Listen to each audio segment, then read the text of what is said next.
Yes, yes, we're back here on Pirate Radio Invasion. Slick Worthington holding it down on this special edition, and we got a bunch of important, nice guests in the building today. With no further ado, we have singing sensation Crystal Waters. How you doing? I'm good. All right, and thanks for having me. Thank you. And to the right of you, we have Paul Porter. Oh, this TV too, man. You said to the right, man. I thought it was radio. And is that all? We also have one more person in the building. We'll get to. Well, Shawn from Sound Exchange, but that's another story, man. He really can't talk. Okay. All right. Now, the main purpose today, why you guys are in town is. We're here for the Performance Rights Act. Okay.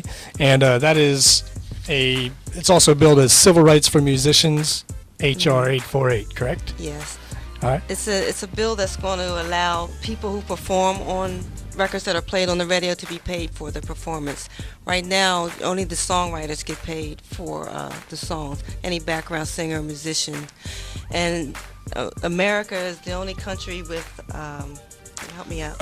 In the free world, the only countries that don't pay royalties for radio is Iran, North Korea, China, and the United States.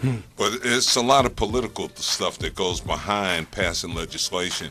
And right now, the NAB radio stations across the country are calling it a performance tax, but it's not a tax, it's a royalty, and everybody on the radio should get paid.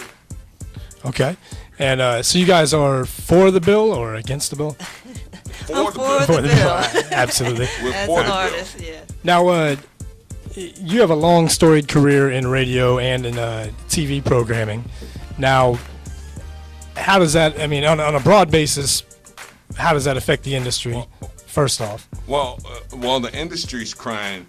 The reason why I'm out here supporting Crystal Waters and performers, I think performers make radio. That's what makes it special. We're not talking about talk radio.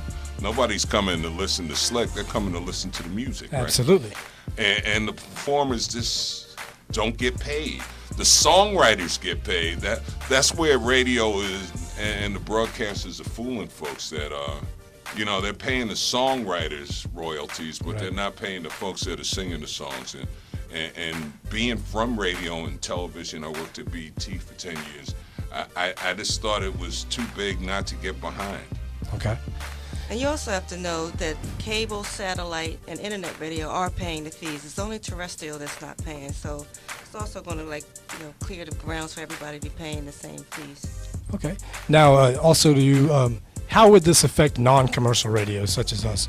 Well, non-commercial stations and religious form. There's the legislation is not cut in stone yet, and if both parties come to the table, anything can be worked out. But some college stations will pay only $1,000 a year to play as much music as they wanted, and there's a sliding scale that goes up for commercial stations. Religious stations will pay zero.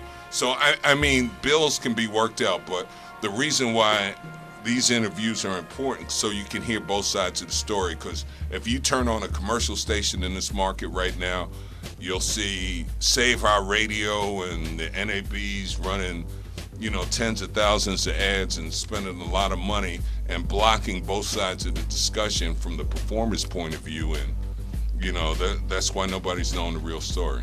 Okay.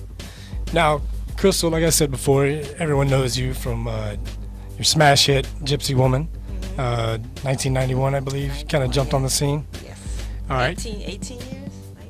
19? Damn, Lifetime. And Thank you, Paul.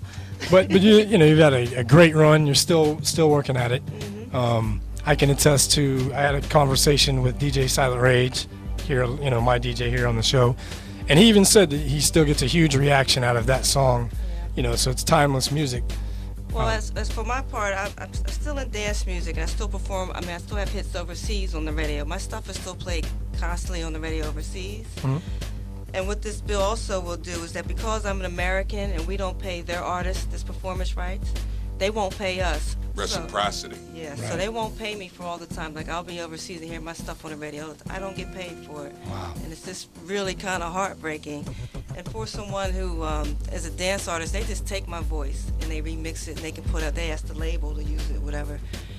And my voice gets reused over and over. So it's really my property that I have no control over, that this gets used and people are just making money off of radio, gets to use it for free. They pimping it, Slick. Yeah. They pimping And it. that's not right, man.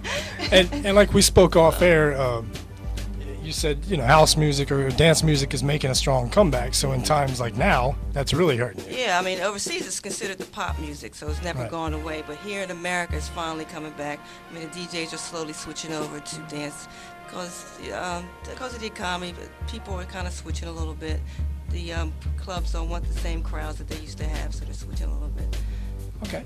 Now, back to the bill itself. I know that you're involved with online radio, internet radio. How would it affect that kind of entity? Well, internet radio already pays. We already They pay the money. That's why Shawn's here, man. Okay. Shawn got guns. He carries money. And internet radio already pays. Everybody else pays. Right. Just terrestrial. Digital radio, cable on your television. Yeah, it's just free radio, AM and FM. And of course, they're the ones with the big purse strings, the lobbyists in Washington, and they're the ones that control the radio. And look, radio has issues. Years ago on the radio, we would play a top song once every 3 to 4 hours. Now it's every 60 to 70 minutes. So things have changed on commercial radio, and I understand they have problems, but this is the right thing to do, to pay people. We call it the axis of evil, and that's what we're combined with North Korea and China and Iran not paying folks. All right. Now, is there currently a website or somewhere that listeners and people can go to get behind the movement? Yeah, musicfirstcoalition.org. Musicfirstcoalition.org. Or I got a lot of stories. I got a website, industry-ears with the S.com, industry-ears.com. All right. Absolutely. And you can go to clubheadsradio.com. Yeah, Clubheads Radio too. Is that with an S or a Z at the end? Clubheads. Clubheads with an S. Okay. Now, do you want to talk about your internet radio? Well, that's my station, clubheadsradio.com. That's a dance station, 24 hours a day. It's an international station. We have DJs from around the world. We have 1 hour mixes, and we have the best dance music that's out there. We got the newest stuff, interviews, anything you want. Okay. All right, we're going to take a break and come back if you guys don't mind. Okay. You're listening to Pirate Radio Invasion on WBUL 1620. Why is it pirate, man? Y'all not pirates, man. Y'all part of a university. Nah, it's Tampa Bay, the whole Gasparilla pirate theme. Buccaneers. Oh, you got me, Slick. Sorry, man. Big shout-outs to DJ SR he couldn't make it today. Big shout-outs to Shut It Down Squad. Crystal Waters, Paul Porter in the building. We will be right back.